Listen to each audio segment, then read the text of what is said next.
¿Qué tal, amigos? Buenas noches, bienvenidos a Noticias 13, su hora informativa. Gracias por sintonizarnos. De forma inmediata nos vamos a las informaciones. Noticia del día.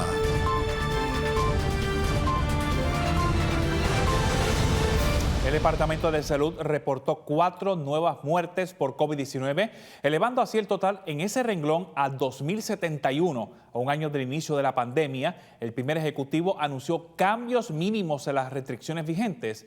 A continuación, ampliamos. El gobernador presentó la nueva orden ejecutiva que atiende la pandemia del COVID-19. Esta entraría en vigor el próximo lunes 15 de marzo hasta el domingo 11 de abril. La misma está acompañada con algunos cambios menores a la vigente. La orden tiene modificaciones limitadas, ya que aún se requiere que nos mantengamos precavidos ante esta pandemia y que continúen las medidas de protección personales y comunales para salvaguardar la salud de nuestro pueblo. Asimismo, tengo la meta de lograr la reapertura gradual de nuestra economía para mitigar los daños causados por la pandemia y encaminarnos prudentemente hacia un regreso a la normalidad. Según se explicó en conferencia de prensa, los restaurantes, cines, panaderías podrán operar hasta un 50% de ocupación, mientras que se permitirá la apertura de los teatros con una ocupación de 30%, pero tienen que tener protocolos de seguridad revisados por el Departamento de Salud, a los que catalogó como rigurosos para poder operar. También se estará permitiendo la visita a los centros de cuidado de adultos mayores y las cárceles. Se modifica la restricción a la capacidad de ocupación de los restaurantes para equipararlos al resto de los lugares públicos y comerciales en un 50%, siempre observando las reglas del distanciamiento físico de 6 pies o más, el uso de desinfectante y el uso de mascarilla. Igualmente, a los cines se les aumenta la capacidad al 50%, bajo las mismas reglas. Se permite la apertura de teatros con una restricción de capacidad del 30% para comenzar a permitir actividades culturales, pero deberán cumplir con estrictos protocolos a ser revisados y aprobados por el Departamento de Salud. Por otro lado, el turismo para las islas de Vieques y Culebra se permitirá, aunque los alcaldes tendrán que regular mediante órdenes ejecutivas a nivel local. La transportación marítima de turistas a los municipios de Vieques y Culebra será regulada por las órdenes ejecutivas emitidas por los alcaldes de esos municipios. También se autoriza la apertura de los Head Starts y Early Head Starts que estén en cumplimiento con los protocolos del Departamento de Salud.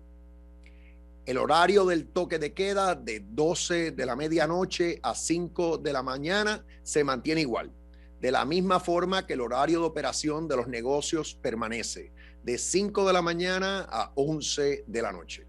El toque de queda se mantendrá de 12 de la medianoche hasta las 5 de la mañana, permitiendo a los establecimientos comerciales operar hasta las 11 de la noche, y los negocios que no se dedican a la venta y consumo de alimentos podrán operar a un 50% de capacidad de ocupación. Se activarían las competencias deportivas en algunas disciplinas. Estas serían, por ejemplo, golf, tenis, deportes acuáticos, atletismo, ajedrez, entre otros. Mientras se mantendrá la reapertura gradual de las escuelas públicas y privadas. En otros temas, el jefe de la policía actualizó los datos de los arrestos y denuncias por la violación a las órdenes ejecutivas y dijo que el plan de seguridad para la Semana Santa ya está presentado. 1.079 arrestos por orden ejecutiva desde que comenzó la pandemia y 3.689 denuncias que se van a radicar, que se han radicado en los tribunales.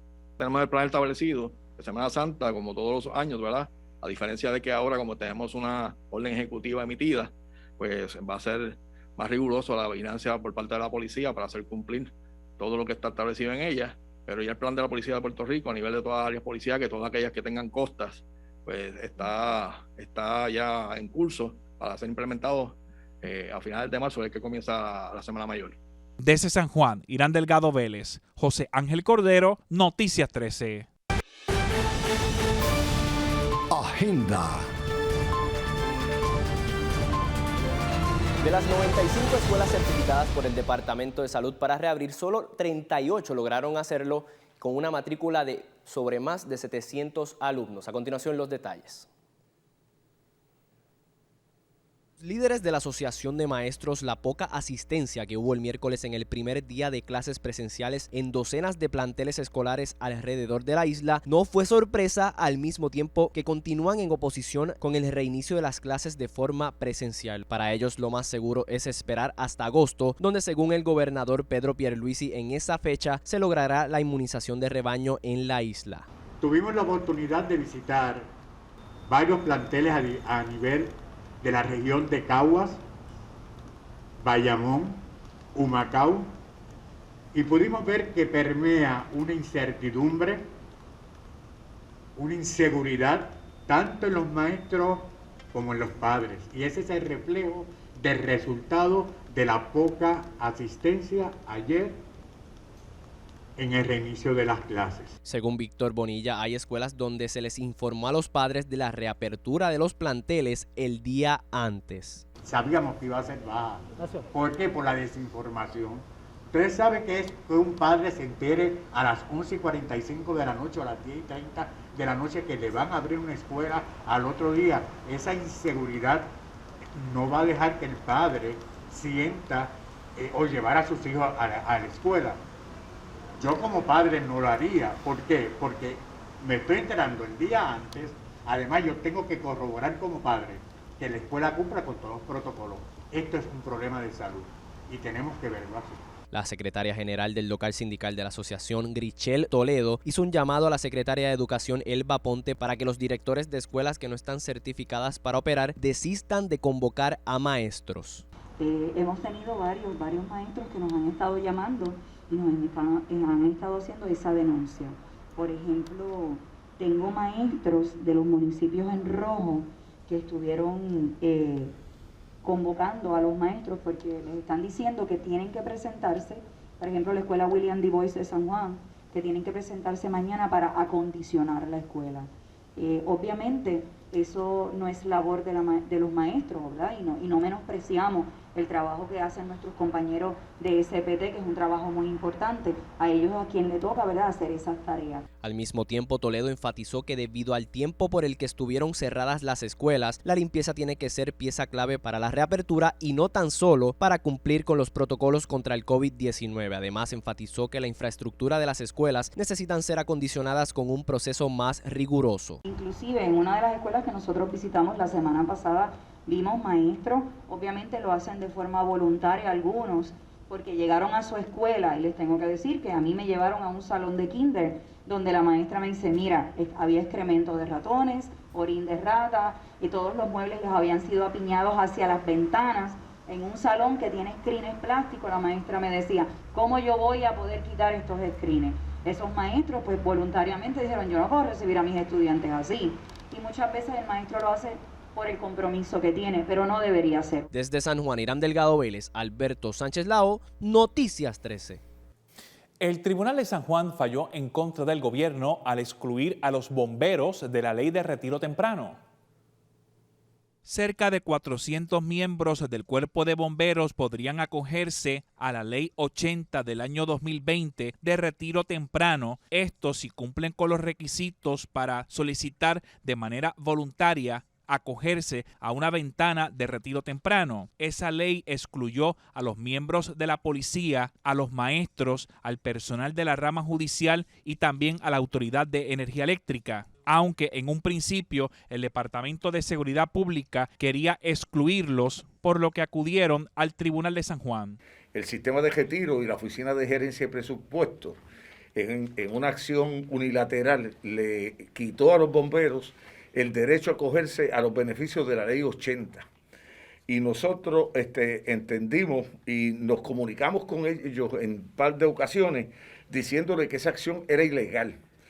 Y el tribunal falló en el día de ayer diciendo que más que ilegal es inconstitucional. El presidente del sindicato, José Tirado, reveló que la decisión fue contundente al destacar que la administración de los sistemas de retiro y OGP violaron la constitución del ELA al excluir unilateralmente a los bomberos, por lo que el remedio en el tribunal era su única opción. El sistema de retiro se extralimitó para hacer una interpretación que excluya a los bomberos.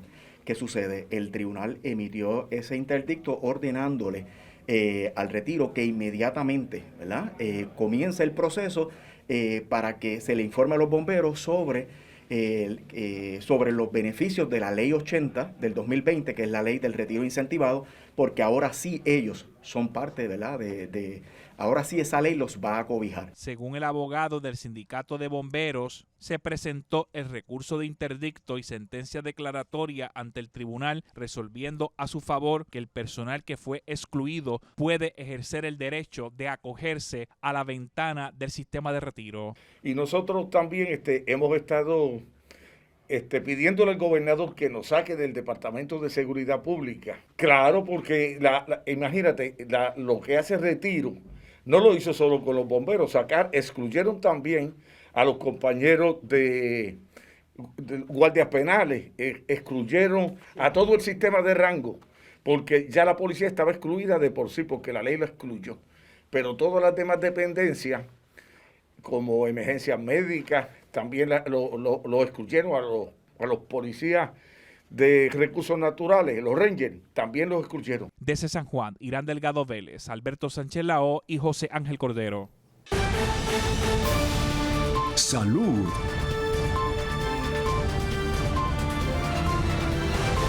Gracias por continuar con nosotros aquí en Noticias 13. Nos acompaña el doctor Ángel Ramírez Mercado, médico internista que nos acompaña toda la semana, y hoy vamos a hablar sobre un interesante tema, las colitis y el síndrome del colon irritable. Gracias por estar con nosotros, doctor. Buenas tardes, ¿sí? Vamos a entrar en este tema, un tema familiar para muchos. ¿Cuál es la importancia del intestino humano para comenzar a desmenuzar el tema? Bueno, mira, el intestino tiene una importancia relevante para la vida y la salud de las personas. Este consiste en dos partes principales, ¿verdad? Entiéndase el intestino delgado, compuesto por el duodeno, el yeyuno e ilio, y el intestino grueso, que se divide en el colon ascendente o derecho transverso y el descendente o colon izquierdo. En el intestino se llevan a cabo funciones importantes del proceso digestivo. En el delgado se mezcla el bolo alimenticio luego de triturarse en el estómago con las sales biliares para la digestión de las grasas y con las enzimas pancreáticas para la digestión de las proteínas. Luego, el bolo alimenticio pasa al colon o intestino grueso y este extrae el agua y la sal de los residuos sólidos antes de que sean eliminados. Para que el bolo alimenticio y eventualmente las heces fecales se muevan a través de la larga distancia de los intestinos, estos deben de poseer unos movimientos conocidos como peristalsis que permiten dicho pasaje a través de todo ese trayecto. Entonces, vamos a explicar qué es una colitis. Bueno, para entender, José, las colitis hay que recordar que nuestro sistema digestivo comienza en la boca y termina en el ano. Este se encarga de digerir y absorber los nutrientes de los alimentos que comemos. Una parte importante de ese sistema digestivo pues es el colon o intestino grueso. El colon es el encargado, entre otras cosas, de absorber el agua que necesitamos, absorber ciertos tipos de vitamina, como es la vitamina D, y de concentrar los productos terminales de los desechos y excretarlos. El tejido del colon puede ser invadido por bacterias, virus, parásitos y otros causando dolor, inflamación y hasta diarrea. Esto se consideraría entonces una colitis aguda, pero ocurre que en ocasiones el sistema inmunológico, que normalmente se encarga de cuidar de nuestro organismo de aquellos patógenos, ¿verdad?, que vienen del exterior a enfermarnos, se equivoca y comienza a atacar el tejido colónico y a inflamarlo. Estas condiciones suelen conocerse como colitis ulcerativa y Crohn's. Estas son las conocidas como colitis crónicas. Entonces, ¿cuáles son los síntomas que podría tener las colitis crónicas? Pues mira, estas condiciones cuando se exacerban suelen presentar con diarreas crónicas, muchas veces sanguinolentas, pues, lo cual causa que el paciente que la sufre tenga pérdida de nutrientes y electrolitos, perdiendo también peso y debilitándose eventualmente. En ocasiones pueden presentar dolor abdominal y fiebre debido a que las bacterias que contiene el colon tienden a infectar el tejido que ya está inflamado de por sí. Entonces, ¿cómo se hace un diagnóstico de colitis crónicas? Bueno, lo primero es hacer un buen historial médico y un examen físico. Y créeme que hay que escuchar al paciente, esa es la primera parte. Tenemos un paciente que nos llega con unas diarreas crónicas sanguinolentas, pérdida de peso, que en ocasiones podría ser hasta de 50 libras en los últimos meses, sí. Y además sufren de debilidad general por esta pérdida tan masiva de peso. Otras veces lo que tenemos es un paciente con dolor abdominal y fiebre con diarrea sanguinolenta que luce séptico, infectado. A este paciente se le toman muestras de sangre y la excreta para cultivos de bacterias y de parásitos para descartar un proceso infeccioso agudo. Una radiografía con contraste de bario o una tomografía computadorizada con contraste oral pues nos mostraría cambios como por ejemplo sería la pérdida de las austras del colon, que son los pliegues que tiene el colon.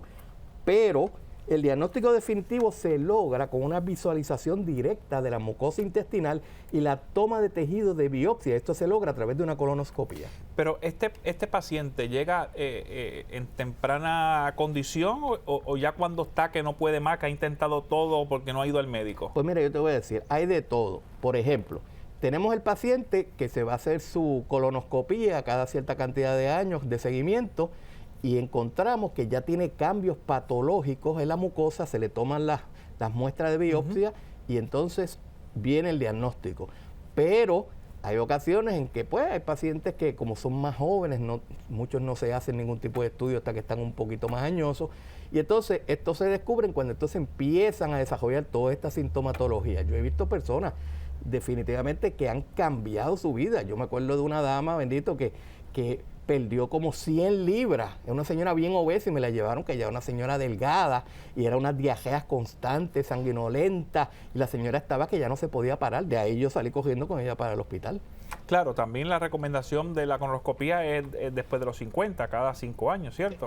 Todo depende, porque historial. hay casos, sí, hay casos. Por ejemplo, si en tu familia hay una alta incidencia de cáncer de colon y vamos a decir que a tu familiar a los 55 le descubrieron un cáncer de colon, que esto puede ocurrir, pues entonces se supone que 10 años antes ya tú te estés haciendo colonoscopia. Por eso es bien importante esas visitas al médico y ese historial tiene que estar bastante claro. Y claro eso, que sí. Para sospechar, porque siempre son hay que empezar a sospechar, claro. Entonces, ¿cuál es el tratamiento, si alguno, para estos pacientes? Pues mira, el tratamiento incluye el modificar la dieta del paciente, el uso de antiinflamatorios orales, el uso de enemas de cortisona y en los casos infectados pues hay que dar antibióticos intravenosos para poder curar la fase aguda infecciosa de la condición. Siempre es bueno recordar que la colitis ulcerativa, que generalmente se circunscribe al colon, es una condición que es predisponente al cáncer de colon, no así el Crohn's, que puede sí afectar otras áreas del cuerpo como es la boca, el intestino delgado y otras partes. Entonces también nos llama la atención para hablar sobre el síndrome del colon irritable. Pues sí, vamos a cambiar de canal. Vamos a hablar de otra condición que realmente no es una colitis, pero es una condición que es bien prevalente en la comunidad, ¿verdad? El síndrome del colon irritable o IBS, Irritable Bowel Syndrome en inglés, conocido también como colon espástico nervioso, consiste en un grupo de síntomas digestivos que incluyen dolor o molestias abdominales, acompañados estos por una modificación en la frecuencia o en la consistencia de las deposiciones fecales. Todo esto en ausencia de una causa identificable que los explique. Estos síntomas pues suelen durar mucho tiempo, hasta años inclusive, y existen periodos de exacerbación, o sea, de empeoramiento, agudización de los síntomas y otras épocas de mejoría. Suele verse con frecuencia más en pacientes jóvenes, aunque puede manifestarse a cualquier edad, ¿verdad? Y es uno de los principales motivos de visita tanto a médicos primarios como a gastroenterólogos. Se sabía o se sabe que es un problema que no es psiquiátrico, ¿verdad? O psicológico, y menos que el paciente está, ¿verdad? Nervioso o hipocondriaco, como dicen por ahí. No, nada de eso. Es un desorden fisiológico, o sea, un desorden del funcionamiento del intestino. Entonces, ¿cuál es el cuadro clínico del síndrome del colon irritable? Bueno, mira, esto es una condición crónica que acompaña al paciente a lo largo de su vida. Los síntomas principales son la presencia de dolor como de tipo cólico o malestar abdominal, el cual tiende a aliviarse con la defecación. Esto acompañado de hinchazón abdominal junto con combinaciones de alteraciones en el patrón de evacuación. Este dolor puede ocurrir en la parte inferior del abdomen, pero generalmente es un tanto difuso. Otros síntomas que se observan son los cambios en la forma y la consistencia de las heces fecales. Los pacientes en los que predomina la diarrea, esta suele ser blanda, semilíquida o acuosa, con unas 3 a 6 deposiciones diarias, emitidas todas con carácter de urgencia. Los pacientes en los que predomina el estreñimiento, por otro lado, suelen quejarse de un excesivo esfuerzo defecatorio, sensación de evacuación incompleta y otros síntomas como son la hinchazón, flatulencia o distensión abdominal. En el caso del síndrome de colon irritable, diagnóstico y si hay tratamientos. Pues mira, esta condición no es fácil de diagnosticar, ¿verdad? Ya que tiene síntomas parecidos a otras condiciones como son la intolerancia al gluten o a la lactosa, que ya hemos discutido aquí previamente. Se tienen que realizar estudios y pruebas que descarten otras enfermedades antes de concluir que el paciente sufre de este síndrome. O sea que estamos hablando de un diagnóstico de exclusión. El tratamiento va a depender de cuáles son los síntomas más prominentes, estreñimiento o diarrea. Y para esto pues se va a recomendar diferentes tipos de fármacos y dietas, ¿verdad?, que ayuden al paciente a mejorar de esta condición. Entonces quiere decir que posiblemente se va a sospechar de varias cosas y descartando hasta que demos si es síndrome de colon irritable o cualquier otra condición. Sí, porque en última instancia esta condición es una condición benigna, o sea, esto no le va a causar la muerte al paciente, es bien molestosa, pero no le causa la muerte. De hecho, déjame decirte que las personas que tienen irritable bowel syndrome, o sea, el colon irritable con diarrea, son personas que prácticamente no pueden salir de su casa.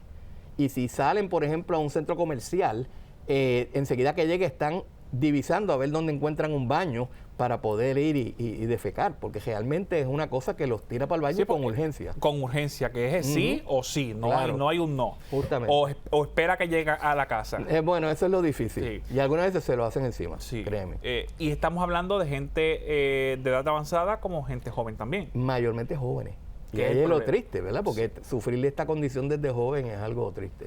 Entonces, si hay preguntas sobre el tema, ¿cómo se pueden comunicar con usted, doctor? Pueden comunicarse a nuestra oficina. Estamos en la Policlínica Monserrate, esto es en la avenida Monserrate en Carolina.